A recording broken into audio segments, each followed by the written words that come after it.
भगवान कृष्ण उनके सपने में आके कोसते होंगे, कहते होंगे, अरे कैसे व्यक्ति हो भाई, कुछ तो लोक लाज कर लो। जब सत्ता सौंपी थी तो मेरी कोसी कला में दंगा करवाते थे, जब सत्ता सौंपी थी तो जवाहर बाग की घटना करवाते थे, नौजवानों के जीवन के साथ खिलवाड़ करते थे। जब सत्ता मिली बेटियों की सुरक्षा के साथ खिलवाड़ करते थे, और फिर अब जनता को गुमराह कर रहे हो कि भगवान कृष्ण मेरे सपने में आएंगे। मैं विश्वास के साथ कहता हूं, कृष्ण भक्त तो हम लोग हैं, भगवान कृष्ण तो हमारे सपने में जरूर आएंगे, वहां तो कंस ही जरूर आएगा।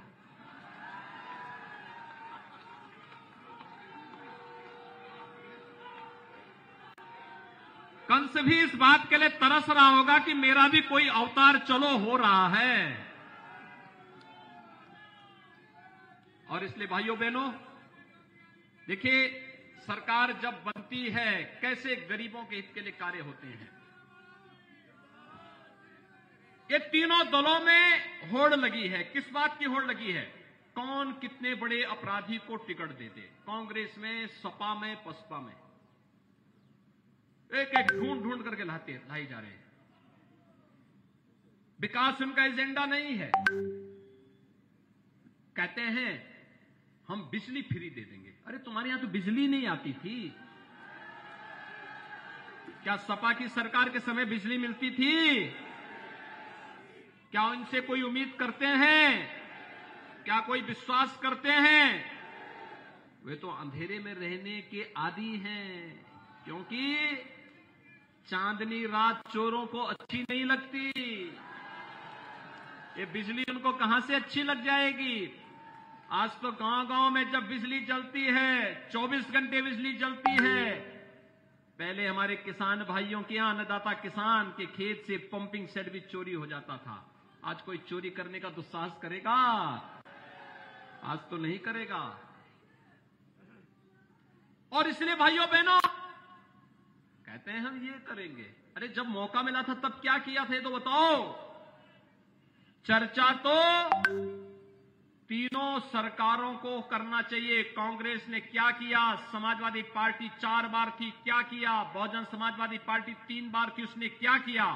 और मैं दावे के साथ कह सकता हूं, कांग्रेस का पूरा कार्यकाल, समाजवादी पार्टी के 4 बार के कार्यकाल, बहुजन समाजवादी पार्टी के 3 बार के कार्यकाल को जोड़ लो, जितना वह जोड़ करके आता है, अगर उससे ज्यादा भारतीय जनता पार्टी की सरकार ने नहीं किया है तो भाइयों बहनों, मैं वोट मांगने नहीं आऊंगा।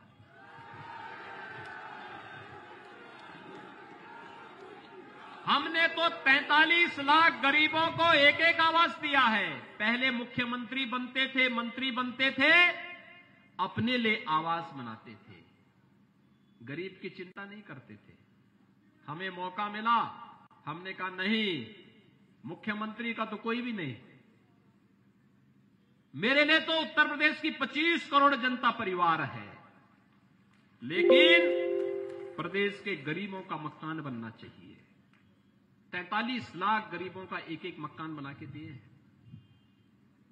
भाइयों बहनों, मजरे मजरे में विद्युतीकरण का काम करवाए हैं, 1,21,000 मजरों में। और फिर 1,43,00,000 गरीबों को फ्री में बिजली का कनेक्शन दिए हैं। 1,56,00,000 गरीबों को रसोई गैस के निःशुल्क कनेक्शन उपलब्ध करवाए हैं। 1 करोड़ वृद्धजन, विधवा महिलाएं, दिव्यांगजनों को 12,000 रुपए हर वर्ष पेंशन की सुविधा हम लोग दिए हैं।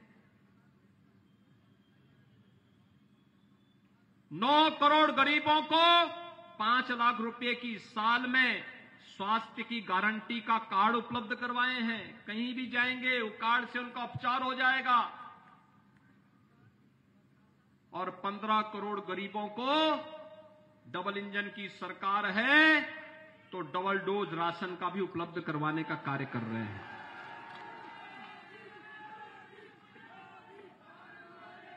भाइयों बहनों, ये सरकार है, एशिया का सबसे बड़ा एयरपोर्ट आपके बगल में जेवर में हम लोग बना रहे हैं। यहां से बैठिए, दुनिया के किसी भी देश की यात्रा कुछ ही घंटे में कर लीजिए।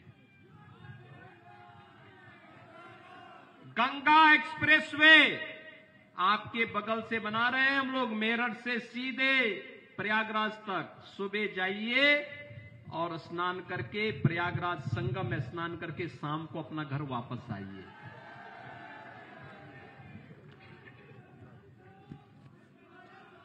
समाजवादी पार्टी तमंचों की फैक्ट्री लगाती थी, हमने उसको बैन करके कहा नहीं, डिफेंस कॉरिडोर बनेगा, डिफेंस कॉरिडोर तो बनेगी जो पाकिस्तान की सीमा पे गड़गड़ाएगी। पाकिस्तान के अंदर घुस करके हमारे भारत के जवान, बागपत में पैदा हुआ जवान पाकिस्तान के अंदर में जाकर के दुश्मनों की छाती में मूंग दलने का काम करेगा।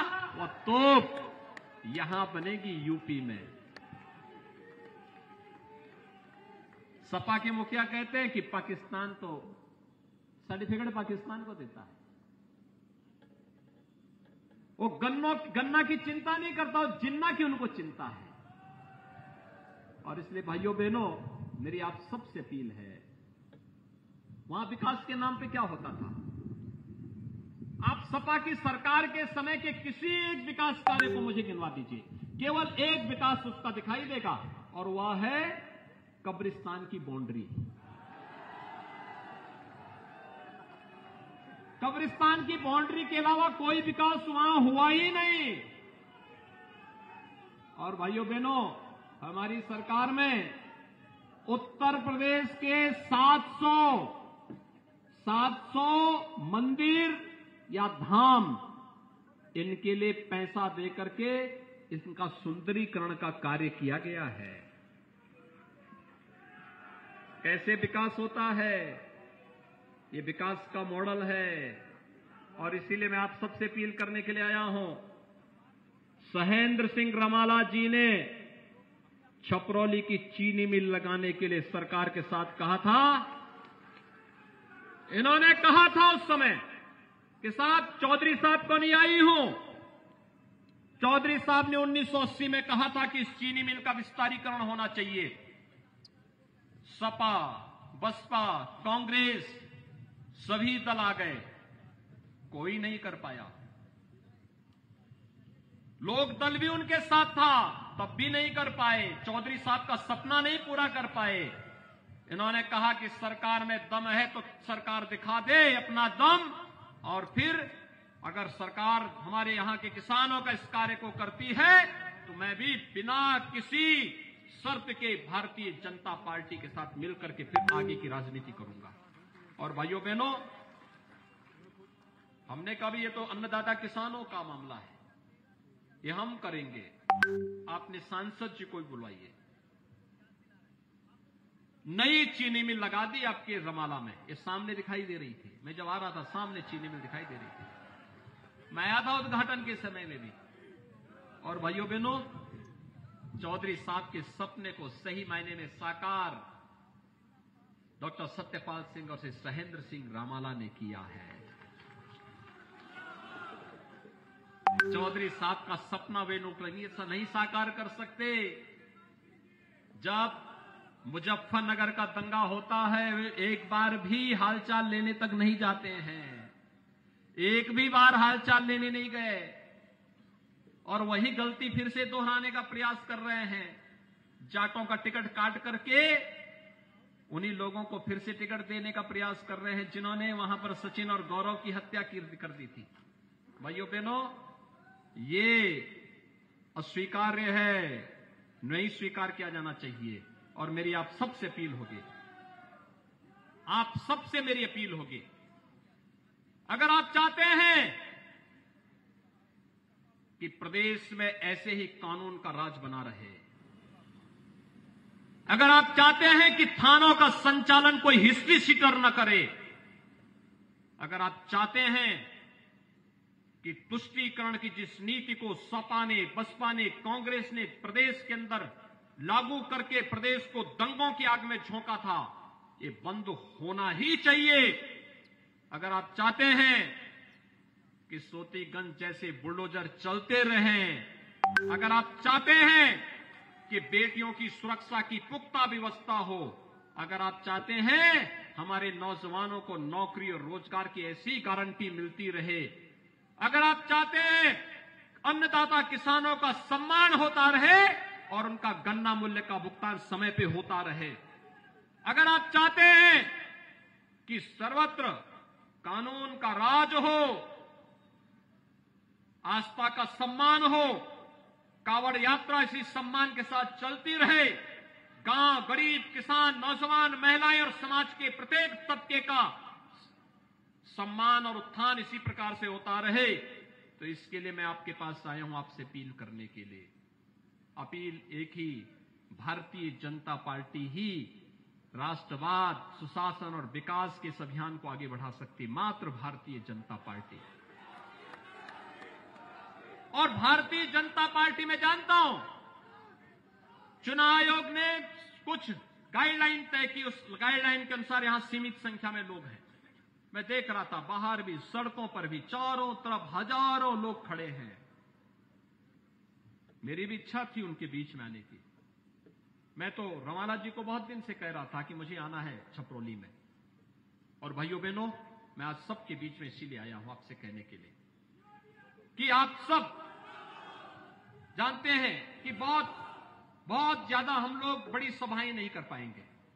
आप में से हर एक व्यक्ति को सहेंद्र सिंह रमाला बनना पड़ेगा, गांव-गांव, घर-घर जाना पड़ेगा, मेरी अपील को उन लोगों तक पहुंचाना पड़ेगा और फिर कमल के निशान पर वोट देने के लिए लोगों को प्रेरित करना पड़ेगा।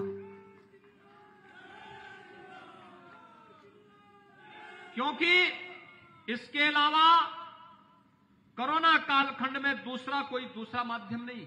हर एक व्यक्ति को घर घर जाकर के जिम्मेदारी निभानी पड़ेगी। आपके पास स्मार्टफोन होगा, आप सोशल मीडिया में होंगे, फेसबुक पर, व्हाट्सएप पर, इंस्टाग्राम पर, जहां भी जिस भी माध्यम से हो सकता है, एक एक व्यक्ति को जोड़ करके कमल के निशान के साथ जुड़ने की अपील उनसे करिए।